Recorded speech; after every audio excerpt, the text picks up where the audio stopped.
Agradecemos aos nossos colaboradores do programa Bate-Papo Semanal. Farmácia do Povo, Organização Val Santana. Valdiniz Ferreira, corretor de imóveis. Gessé Construções e Reformas, Organização Gessé.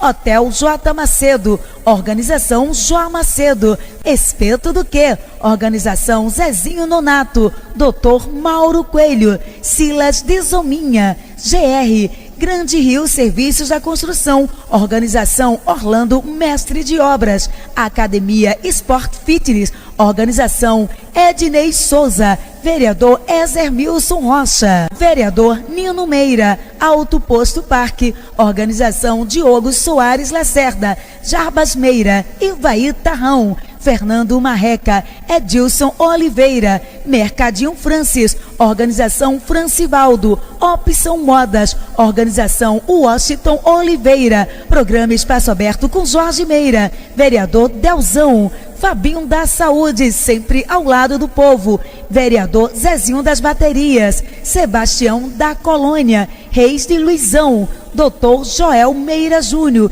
MX Engenharia, Engenheiro Civil, Daniel César, Sansão do Retiro da Picada, Sintepaf Bahia, Gaso Presidente, Verinha de João Melão, Jó Macedo, Gilmério Amorim, Popular Mero, Reinaldinho, Conjet, Organização João Antunes, Popular Zera, Getaques Automação Fiscal, Organização João Antunes, Popular Zera, Laecinho, vem aí. JT, Jefferson Tomás, Engenharia e Construção, Transmanelão, Organização Pierre Orlandão, Empresário Nego do Mar.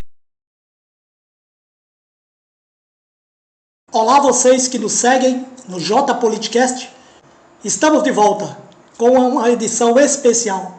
Hoje recebendo aqui o ex-deputado federal Bebeto Galvão, ele que é vice-prefeito da cidade de Ilhéus, e também é suplente do senador Jacques Wagner, a quem desde já quero agradecer por aceitar o nosso convite. Meu amigo Bebeto, bom dia, tudo bom? Bom dia. É um prazer ter Vossa Excelência aqui no nosso programa Bate-Papo Semanal. Fique à vontade para o seu bom dia. Olha, bom dia a todos e a todas. É uma enorme alegria, JC, estar com você no Bate-Papo Semanal. É um podcast altamente participativo, interativo com a própria população. E para nós é um momento de alegria. Primeiro de reencontrar e agora no podcast. Estamos aqui à sua disposição. Prazer é todo nosso, deputado. Vamos começar o nosso quadro de perguntas. Meu amigo Bebeto Galvão, está preparado para a nossa sopa de tamanco? Claro, senão se você cair do tamanco, você se quebra todo. É melhor tomar sopa de tamanco do que você cair e se quebrar. Sopa de tamanco dá estabilidade.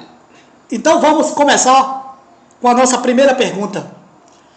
Bebeto, o senhor foi deputado federal por 2 mandatos, de 2011 a 2015 e de 2015 a 2019.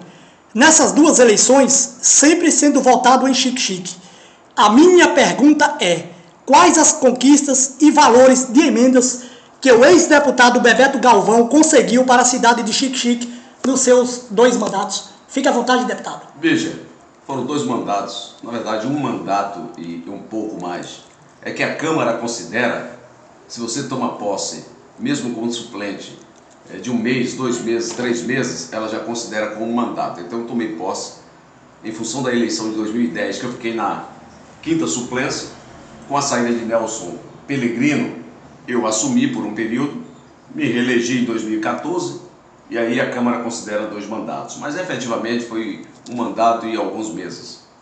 Óbvio que, sendo a cidade de Xique-Xique, uma cidade com quem eu tenho relações, a cidade que eu mantenho relações, mantenho amizades permanentes, independente da eleição, não poderia estar na condição de deputado federal sem apresentar algumas emendas. Apresentei na área da saúde, na infraestrutura, para a economia rural, de modo que essas emendas fossem direcionadas para aquelas populações mais vulnerabilizadas.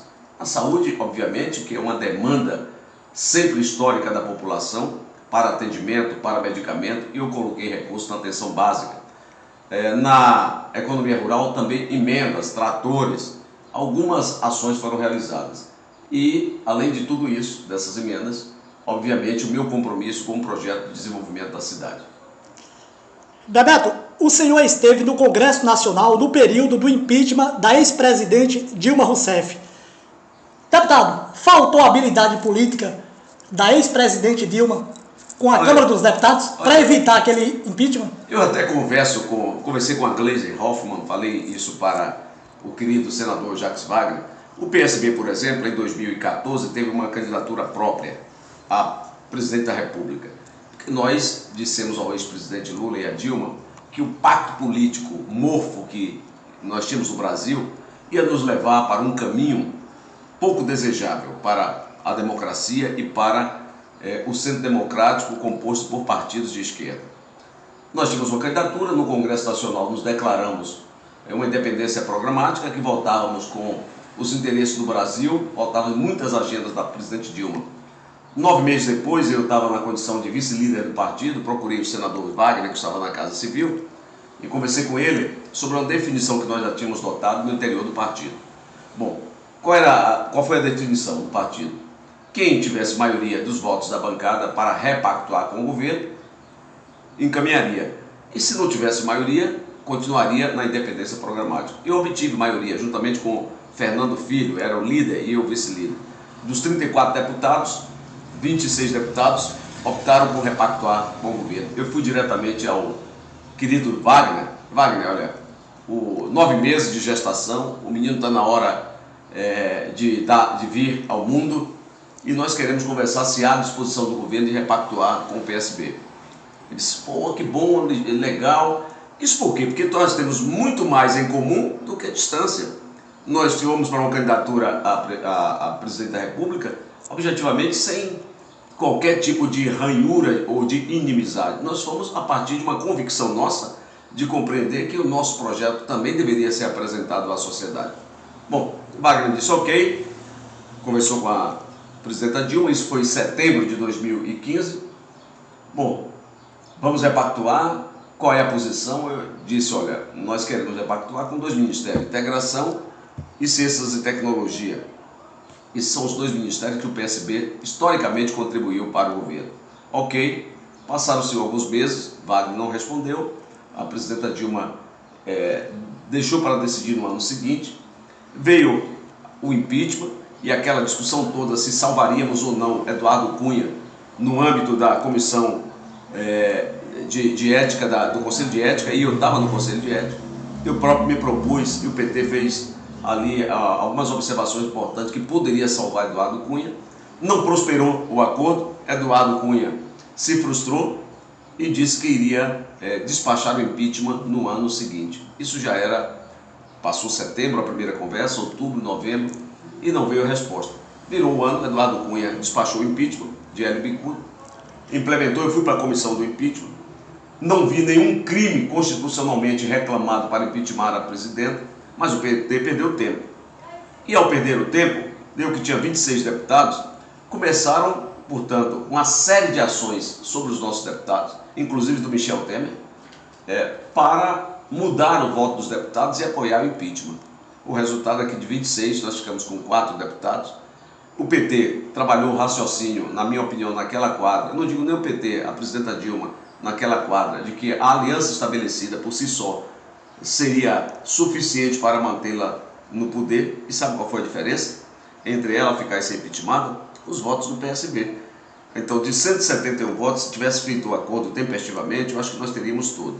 O impeachment foi injustiça. Eu votei contra o impeachment, votaria uma grande injustiça contra uma mulher honrada. Até hoje não se apurou qualquer crime, e ao contrário, o STF disse que inexistiu crime.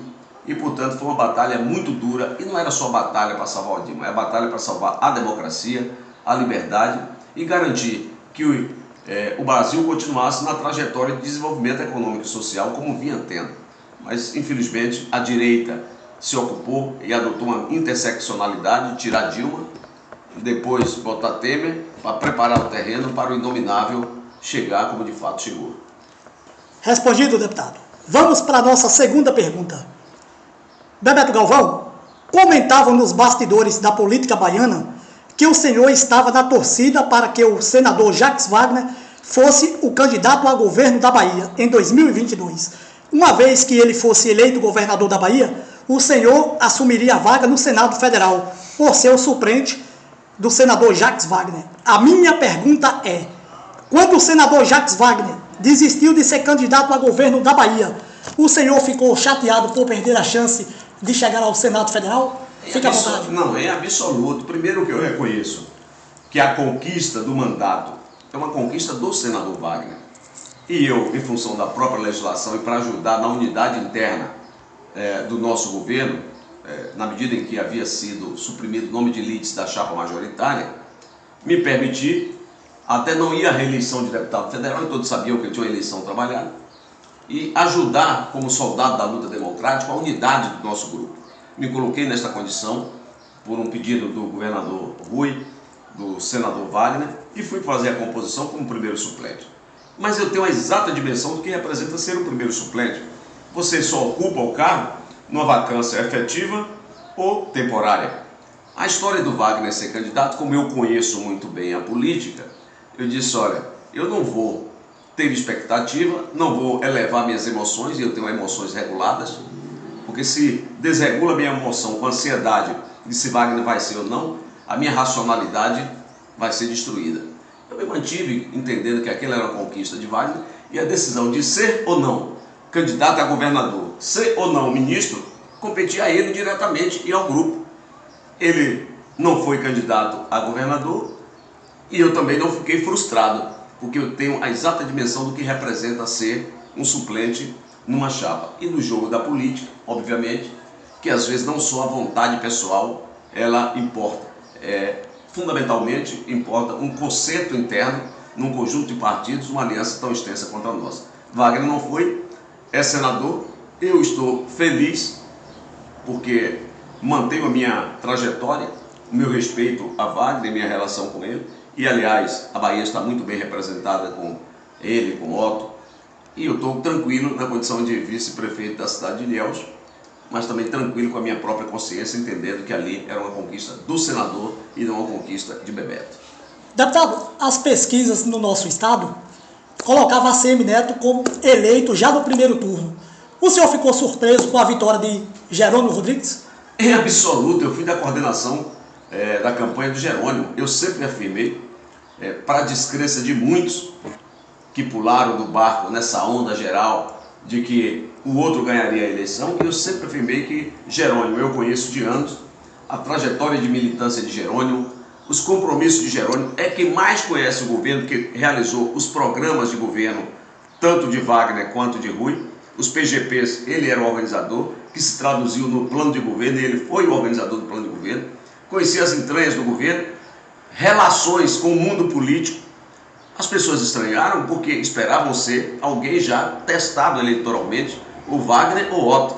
Quando apareceu o nome de Jerônimo, eu não tive dúvida, nós vamos ganhar a eleição. Primeiro pela capilaridade do nosso grupo, é muito forte, os partidos, depois pelo feito do próprio governador Wagner, do governador Jerônimo na Bahia. Inovou, renovou, oxigenou a política na Bahia, grandes e importantes investimentos em todas as regiões, e eu tinha essa convicção de que Jerônimo ganharia as eleições. Alguns amigos meus ficaram frustrados, porque eu disse, olha, até brinquei, eu não gosto de fazer apostas em nada, vamos botar um litro de vinho aqui para fazer bem aos nossos fígados, para ver quem ganha e quem perde. Todos ficaram frustrados, eu ganhei esses vinhos pela convicção. Todos diziam, você está louco, está louco. Está louco não, porque nós conhecemos o nosso trabalho, confiamos no grupo, sabemos que com o trabalho o povo iria identificar quem era quem, e, além de tudo, a nossa aliança com o presidente Lula. Então não tinha dúvida nenhuma, e a vitória veio, e ela está muito bem demonstrada pelo trabalho que Jerônimo está realizando. Respondido, Bebeto. Vamos para a nossa terceira pergunta. Bebeto Galvão, o senhor é vice-prefeito de uma das maiores cidades do nosso estado, a 7ª cidade mais populosa, Ilhéus. Há muito tempo estamos vivenciando no nosso estado e nas grandes cidades e até mesmo nas médias e pequenas cidades um grande problema, que é a violência pública na Bahia. Hoje está entre um dos estados mais violentos do país. O PT está indo para 20 anos administrando o nosso estado. A minha pergunta é, de quem realmente é a culpa pela segurança pública no nosso Estado? Fique à vontade, deputado. Eu não diria, eu não estou aqui procurando culpados, mas nós estamos fazendo uma constatação da realidade. Veja, nós temos hoje uma disputa das facções, que são disputas territorializadas. E tem um processo de migração de facções criminosas para todo o país. Se deslocaram do eixo São Paulo-Rio, que é ali, eu diria a você, o núcleo organizativo dessas facções, e ganharam outras regiões do país e outros estados. Nós temos uma fronteira extensa no Brasil. Nós temos um país de dimensão continental. E, obviamente, que as facções, na disputa de território, elas buscam também ampliar os seus espaços para a prática, eu diria assim,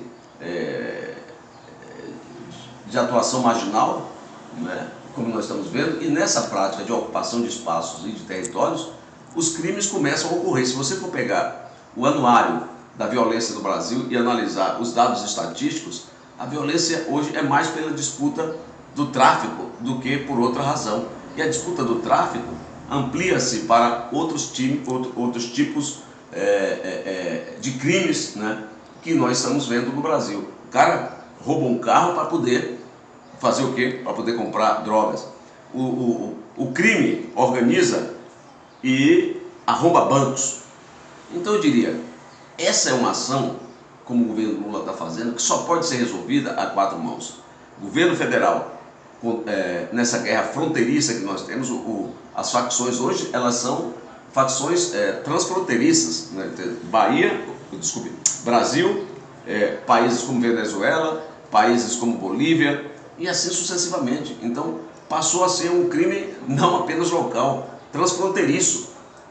E ao mudar para a Bahia, obviamente que nós temos que dar as respostas, estamos dando as respostas, o governo está dando a resposta, mas sozinho ele é incapaz, dado os grandes problemas. Então, eu penso que, juntando agora, como nós estamos num plano anual, organizado, governo federal, governo do estado e governos municipais, obviamente que nós vamos ter uma diminuição e um combate a essas facções, porque nós temos que defender a vida da população, temos que ser duros, como tem sido o coronel Coutinho, por exemplo, sob a ordem e orientação do governador Jerônimo.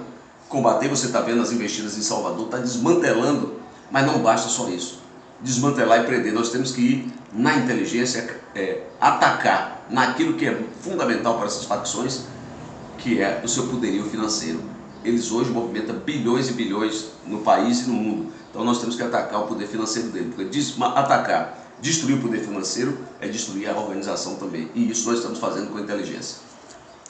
Bebeto, o ex-prefeito da cidade de Salvador, ACM Neto, que foi adversário de Jerônimo Rodrigues, ele tem feito várias críticas ao governo do estado. Segundo o ACM, o maior culpado é Jerônimo por falta de pulso. O que o senhor tem a dizer sobre as declarações do ex-prefeito ACM Neto? Choro de menino derrotado. Choro de menino derrotado. Como não conseguiu vencer a eleição nem as batalhas, ele tenta inventar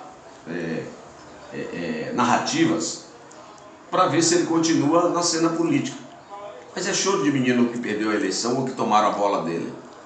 Porque, veja, o governador tem investido em armamento pesado, em inteligência pesadamente, novas viaturas, orientação para destruir, desmantelar as facções criminosas. Veja em Salvador como é que está acontecendo, se não caiu o índice de violência em Salvador com ação efetiva. Em todas as regiões há uma ação muito firme e forte. Quantos pés de maconha estão sendo distribuídos aqui no Vale do São Francisco, em toda a localidade?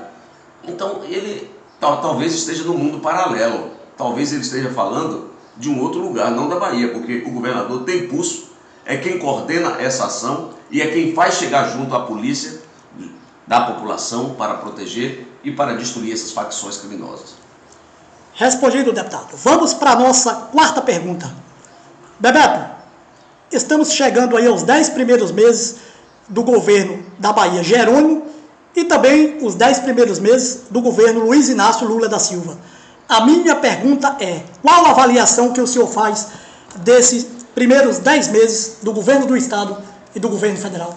Olha, o governo Lula está dando um show. Primeiro, reposicionou o Brasil no mundo, que o Brasil era tido como um pária no mundo. Ninguém queria vir ao Brasil, nenhum chefe de Estado recebia, nenhuma das grandes e importantes empresas globais ou transnacionais recebia o presidente. O resultado é que Lula volta, o Brasil voltou, sendo reposicionado internacionalmente, atraindo importantes investimentos globais, investimento da China, investimento italiano, investimento alemão, de todos os países, né? Investimento direto, investimento produtivo resulta no aumento da riqueza de qualquer país, na melhoria da vida do nosso povo e na geração de emprego. Então, primeiro isso. Segundo, Lula fez o que em 30 anos vinham tentando fazer, aprovar a reforma tributária. A reforma tributária que desonera os impostos sobre o consumo, ele unifica esses impostos, melhora esse manicômio tributário que nós vivíamos, desonera o valor de tributos, de impostos sobre cesta básica, porque o povo pobre, né, não pode estar pagando imposto sobre cesta básica, alimentação. Lula fez o arcabouço fiscal para garantir ao só tempo investimento e garantir previsibilidade e estabilidade e impedir a trajetória de crescimento da dívida pública brasileira. Ou seja, se o Brasil cresce, investe 60%, se não cresce, você para, mas as políticas públicas não são contaminadas ou deixam de receber investimentos. Um país pobre como o nosso. No CARF teve uma vitória importante. Na macroeconomia, Lula está dando show. E na microeconomia, quase 40 milhões de pessoas, brasileiros endividados, com o Desenrola Brasil, está saindo, né, do Serasa, está saindo, voltando ao mundo do consumo.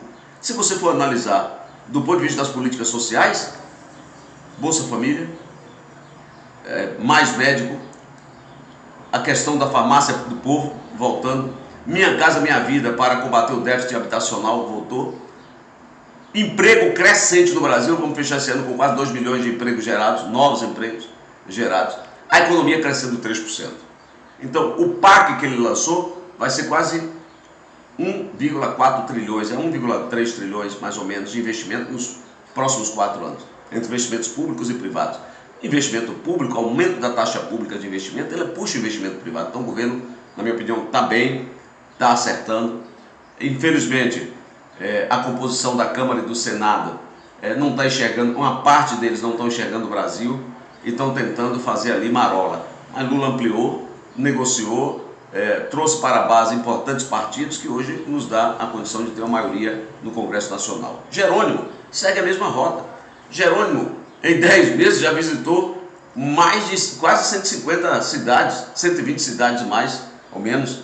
Jerônimo está fazendo grandes investimentos, inaugurando escolas de tempo integral, diga-se de passagem. Aqui não é só uma escola, não tem escola privada que seja melhor do que as escolas públicas estão. Policlínicas continua, construção de novos hospitais, construção de novos, investimento em estradas, em rodagem, investimento na agricultura. O programa Bahia Produtiva já investiu mais de 3 bilhões e meio. Esse ano, os investimentos em educação vão para quase 4 bilhões de reais. Portanto, eu acho que essa junção, governo federal, governo estadual com Jerônimo aqui, Lula lá, Jerônimo aqui, é uma sinergia positiva e que a Bahia vem experimentando seu crescimento em todas as regiões. Então, eu penso que são 2 governos altamente avaliados, não é por isso, e por isso que o povo dá taxas cada vez mais crescentes de aprovação, tanto do Lula quanto do querido amigo governador Jerônimo. Bebeto, nesse primeiro ano do governo Lula, muitos prefeitos do Nordeste, em especial prefeitos baianos de cidades médias e pequenas, têm sofrido muito com a queda dos repasses do FPM. Recentemente tivemos paralisações de prefeituras, outras demitindo em massa. Como o senhor vê a situação dos municípios baianos? Primeiro, não pode se atribuir apenas ao governador, ao presidente, essa responsabilidade. Quando você faz uma desoneração de folhas de pagamentos, que deixa de pagar um conjunto de tributos que formam o IVA, o índice de valor agregado, que vai formar o bolo para o ICMS e para o FPM, quando você faz isso, você diminui as receitas tributárias. São 17 setores, a um custo de quase 600 bilhões anuais, que são custo de desoneração de folha de pagamento. Isso tem impacto direto na formação dos tributos, tá certo? Segundo, não é esta verdade toda que dizem que está em frangalho. O que houve é que os governos, temendo a desaceleração do incremento do FPM, fizeram, e justamente estão correto fazer, defender os seus municípios, essas manifestações. Mas agora mesmo nós estávamos num debate. Se você pegar um dado comparativo, só 2 meses, a perspectiva de queda era de 2 meses. E o que é que fez o governo Lula? O governo Lula fez imediatamente a proposta de reposição aos valores do ano passado, de 2022, para que não haja queda de arrecadação do FPM desse município. Recompôs. Vai pagar quantos bilhões? O governo vai pagar quase 15 bilhões para a recomposição desses FPMs, que poderia diminuir em função desses outros fatores que eu estou aqui lhe relacionando. Então, a luta dos prefeitos são lutas importantes, tem que defender os seus municípios, mas também tem que reconhecer que o governo federal fez a sua parte, fazendo a recomposição de eventuais perdas que esses municípios teriam em função de queda do FPM. Então está sendo reposto com muita tranquilidade.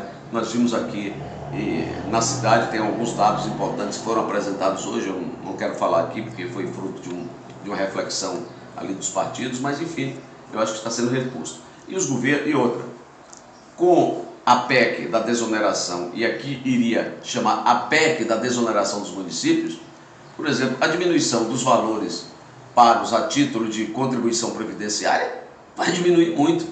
Era de 22, de 15, de 18, cair para 8%, que era uma tunga grande. Então estão se debatendo isso como forma de não só compensar, mas desonerar os municípios de alguns custos importantes que os municípios têm. E isso é o governo Lula, por isso eu fiz o L.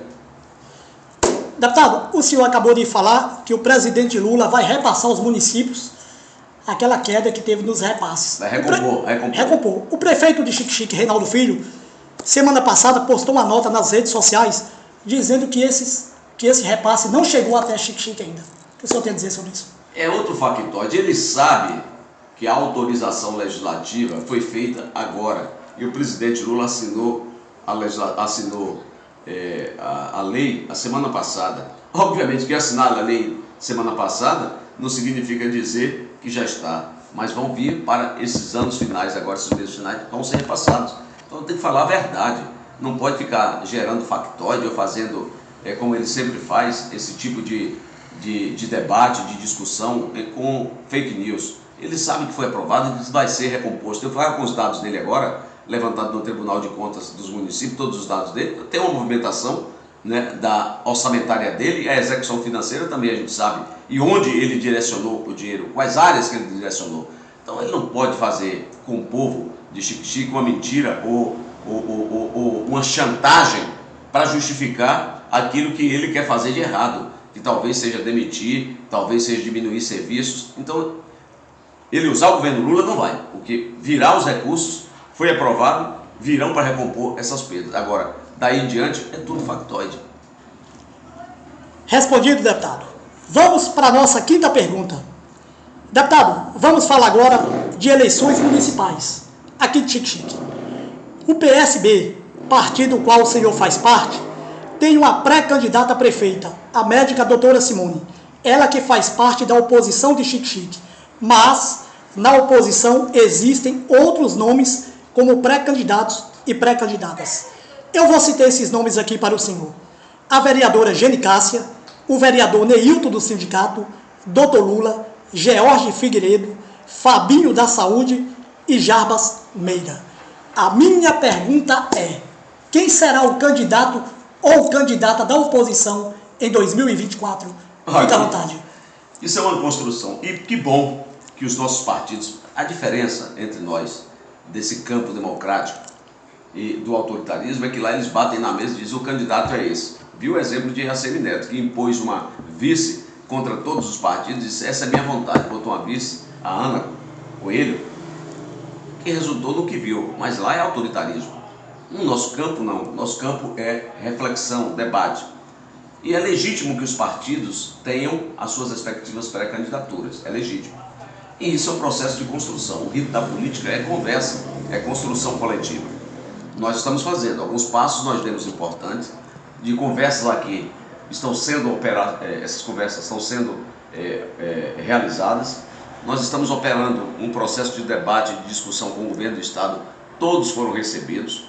Nós vamos ter outras definições e esperamos que desta conversa nós tenhamos e vamos ter, né, uma candidatura que represente não apenas um nome. Qual é a diferença do nosso campo? Nós queremos várias candidaturas, mas construir um projeto de cidade comum, de pensar o desenvolvimento urbano, a economia rural. Nós queremos pensar os serviços públicos de saúde, de educação, a assistência social, a assistência técnica, por exemplo. Como é que o município, que tem na sua principal atividade econômica, a economia rural, se destina no orçamento apenas 1 milhão e poucos de reais para cuidar de uma cidade tão extensa, de uma área rural tão extensa? Não tem. É por isso que falta assistência técnica para o pequeno produtor, para os assentamentos, falta assistência técnica. Porque não discute com ninguém. O PPA, quem foi chamado para discutir o PPA e traduzir ele no LDO e depois na Lei Orçamentária Anual? No nosso campo, hoje mesmo, nós fizemos um seminário para discutir gestão e orçamento e como traduzir as políticas públicas de um projeto de cidade dentro do orçamento. Então aqui nós temos essas candidaturas, é louvável, estamos conversando. A nossa querida doutora Simone é muito tranquila, preparada, uma mulher com absoluto respeito à cidade. A sua trajetória não é eleitoral, ela vem numa marcha de assistência à cidade e ao seu povo de anos. É uma pré-candidatura nossa, decidida pelo nosso partido, uma pré-candidatura, e nós queremos construir com os partidos.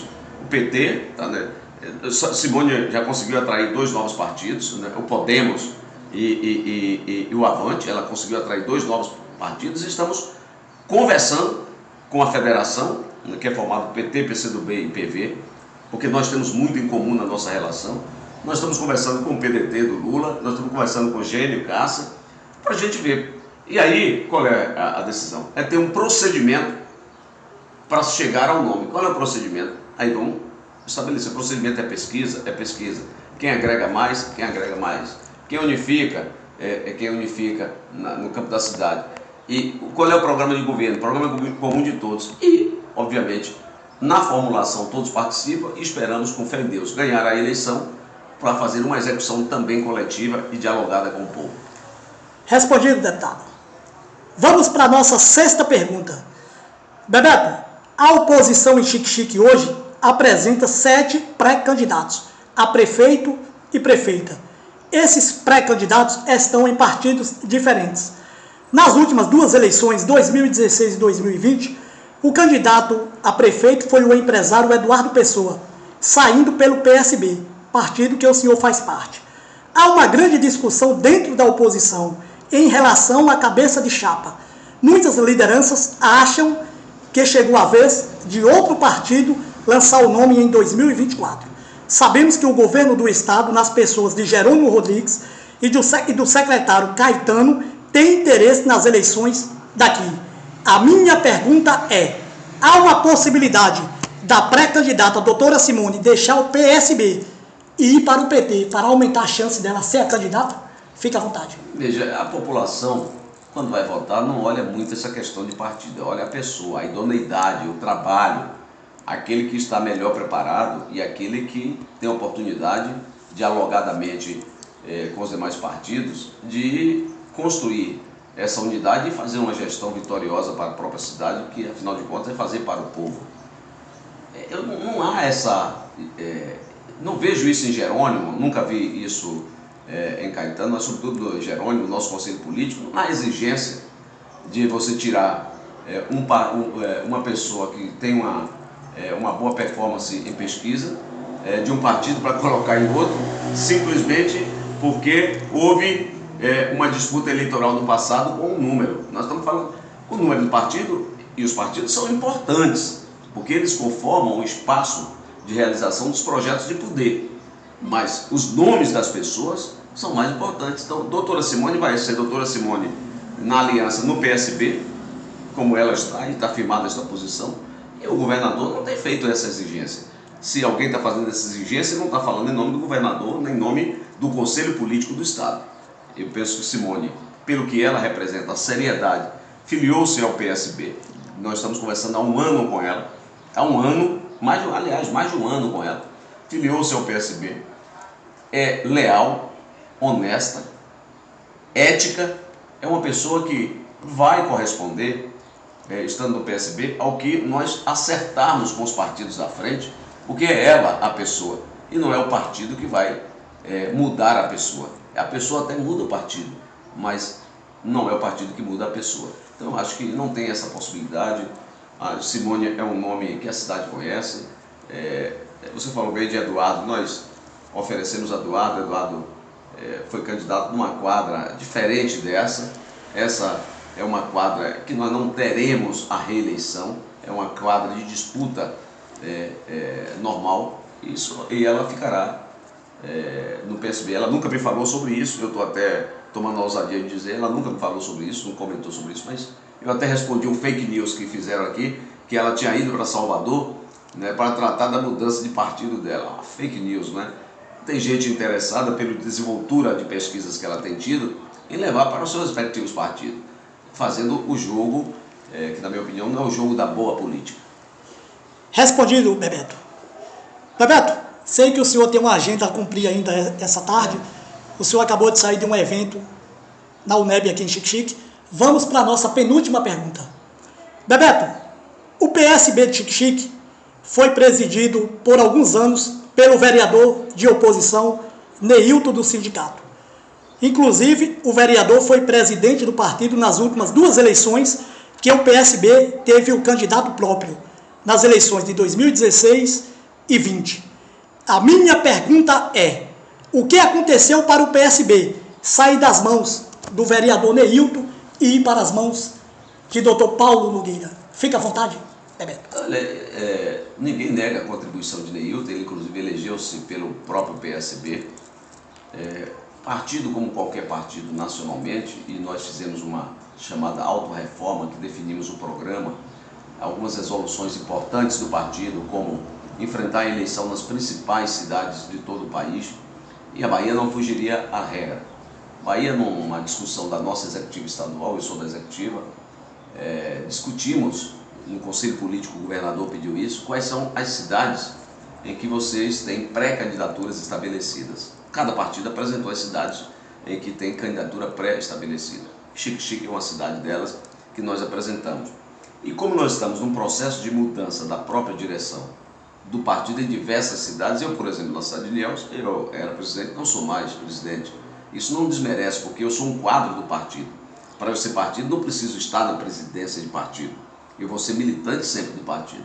O que houve, o que é natural, uma mudança natural da comissão provisória, mas que Neilton continua aí no PSB, pelo menos filiado até agora no PSB, sem nenhum demérito a ele. Mudou numa perspectiva de construção, até porque, diga-se de passagem, é melhor ter alguém que não seja candidato a presidir um partido do que o candidato a presidir o partido, porque isso trava, né, as discussões e pode embotar, ou seja, manchar um conjunto de interesses, né, que são naturais dos partidos e do próprio PSB.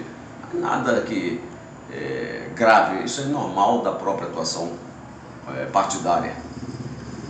Bebeto, na última eleição em 2022, o vereador Neilton não apoiou candidatos do PSB, mesmo ele sendo vereador do partido.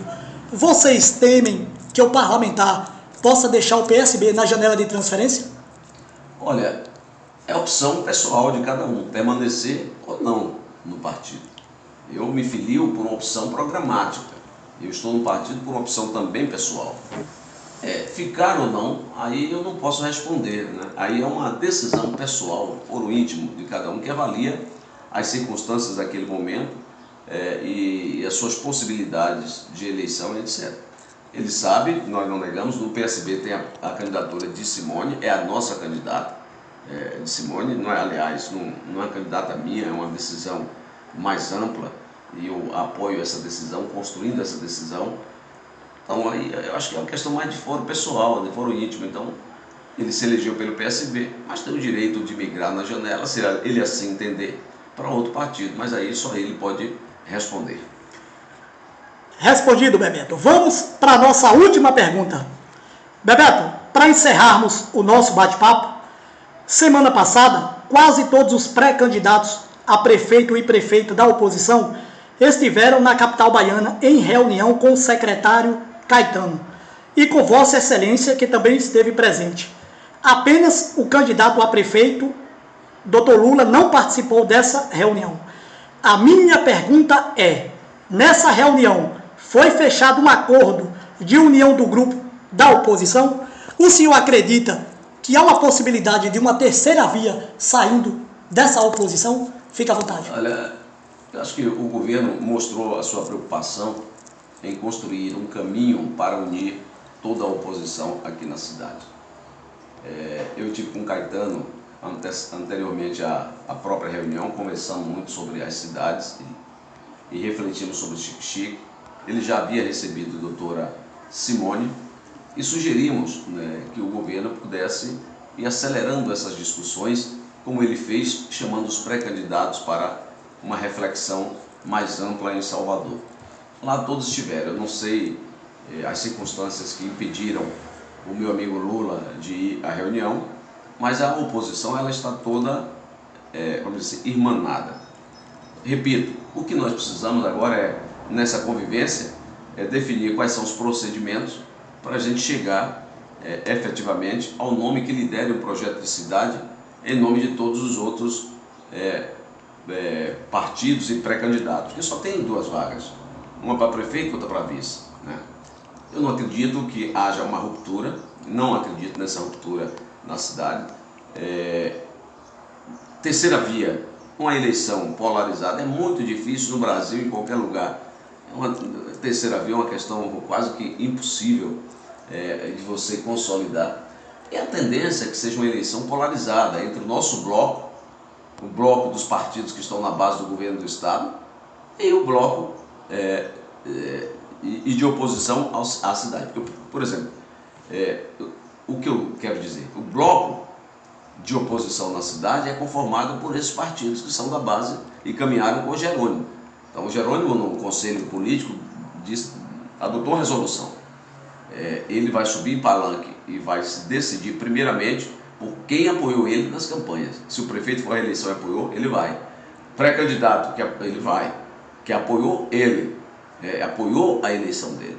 Então, eu acho que isso é um método que ele estabeleceu a partir de uma resolução do Conselho Político, para ir também mostrando, peraí, a gente precisa ter lado, a gente não precisa estar oscilando a cada momento. Eu vou para onde o vento me leva. Fazer política, você tem que ter posições claras.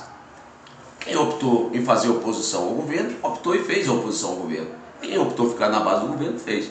Nada impede a gente se juntar, nada impede, não é isso que eu estou querendo dizer. Nada impede.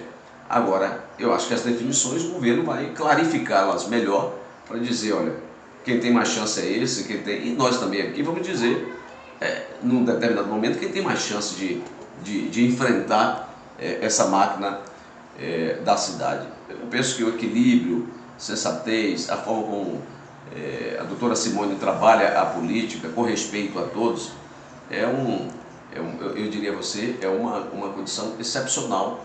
Todos os outros também, de Eugênio Cássia, os candidatos do PT, Lula, enfim, eu acho que essa é a tarefa nossa de construir na diversidade a unidade da nossa candidatura, da candidatura desse bloco nosso aqui na cidade, candidatura do nosso bloco na cidade. E construindo, não posso ter certeza porque isso é uma arrogância, mas eu acho que nós temos muita chance de ganhar a eleição na cidade e o próprio governo enxerga, nós enxergamos com esse bloco todo unido. Bebeto, sabemos que o senhor, o presidente do Sintepav Bahia, Gaso, e a presidente do PSB, a deputada federal Lídice da Mata, tem preferência pela candidatura da médica doutora Simone. Digamos que o nome escolhido pela oposição não seja de doutora Simone. Vocês darão o mesmo apoio à oposição ou cruzarão os braços? Não, veja, vou repetir, conversa, nós temos que estabelecer procedimento. Simone quer apoio, nós queremos apoio, quem quer apoio não nega apoio. Então o que nós estamos dizendo vamos sentar, decidir o procedimento. Se você não decidir um procedimento, cada um ficar dizendo que é candidato, aí vamos lá, sem demérito a ninguém. Vamos lá. Quem mais tem chance, aos olhos do povo, por qualquer pesquisa, é quem tem 30% ou quem tem 1%? Isso é uma realidade. Isso é uma realidade. Então o que nós queremos é, com a humildade que tem a nossa candidata, eu não digo nem humildade, a simplicidade dela, a humildade que ela tem, é ir conversando com os partidos e vendo como é que a gente constrói. Porque quando você constrói junto, o resultado que vir, o advir desse processo, todos vão aceitar. Eu não posso agora estar dizendo, não, o PT tem que desistir, GNK você tem que desistir, não vai apoiar. Não, se a gente constrói e tem balizas claras para o resultado final de quem deve ser o nome, e todos aceitam aquela condição de procedimento, aí seja Simone, seja qualquer outro nome, nós vamos estar com o mesmo empenho. Bebeto, qual o tamanho da importância desse seminário do PSB realizado hoje no auditório da UNEB? Como foi a recepção do povo de Xique-Xique com Vossa Excelência aqui em Xique-Xique? Olha, eu fiquei surpreso, muito surpreso mesmo. Um sábado pela manhã, as pessoas com muitos afazeres, você teve lá vereadores, ex-vereadores, você teve ex-vice-prefeito, líderes comunitários, você teve pessoas, pequeno empresário, você teve ali agricultores, bastante eclética o público, ou seja, diversificado o público. E essa diversificação mostra o tamanho da responsabilidade que nós temos em pensar a cidade. Nós não queremos ser candidatos só por uma retórica, eu sou candidato contra... Nós queremos ser candidato conhecendo e construindo conhecimento do que nós podemos ou não fazer. Planejar é também dizer o que não pode ser feito num primeiro momento.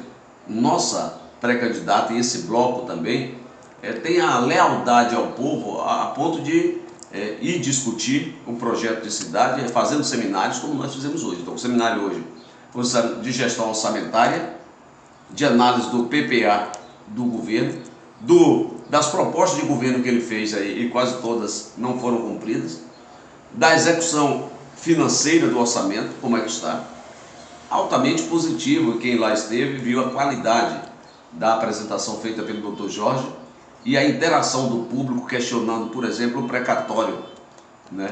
Por que não pagou o precatório dos professores, que é um direito, e uma série de questionamentos. Por que não tem assistência técnica na área rural? Por que a saúde está tão deficitária? Ou seja, um seminário de construção de um conhecimento, socializando com todos. O PSB foi quem teve a iniciativa de propor e de fazer, e arcar inclusive com essas condições de realizar, condições materiais para realizar. Mas nós não queremos um conhecimento para nós queremos um conhecimento abrangente para a cidade, para os atores políticos, os atores sociais, e lá abrimos a caixa de Pandora para mostrar a realidade do município e o que podemos enfrentar no próximo ano, em 2024, e além do que podemos e como enfrentar esses problemas.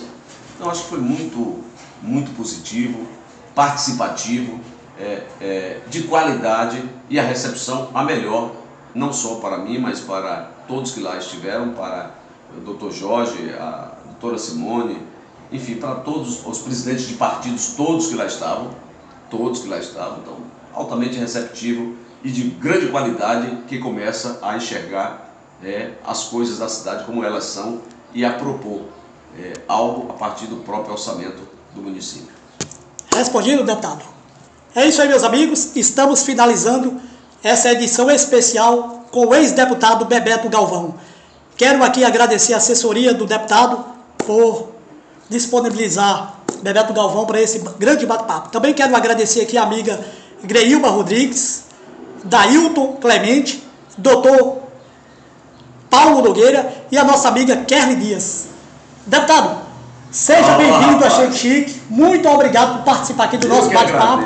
Fique à vontade para as suas considerações finais e qual a mensagem que o senhor deixa para o povo de Xique-Xique. JC, eu que agradeço a alegria de aqui estar com você, com mais uma vez o povo de Xique-Xique, os amigos e amigas, tantos que eu tenho aqui, construí aqui, e falar a esse seu podcast, o bate-papo semanal. E opa, uma edição extraordinária, rapaz, isso é muita responsabilidade, viu? Mas você é um querido amigo, um comunicólogo de de alto contorno, com qualidade impecável, né, das suas formulações e perguntas feitas.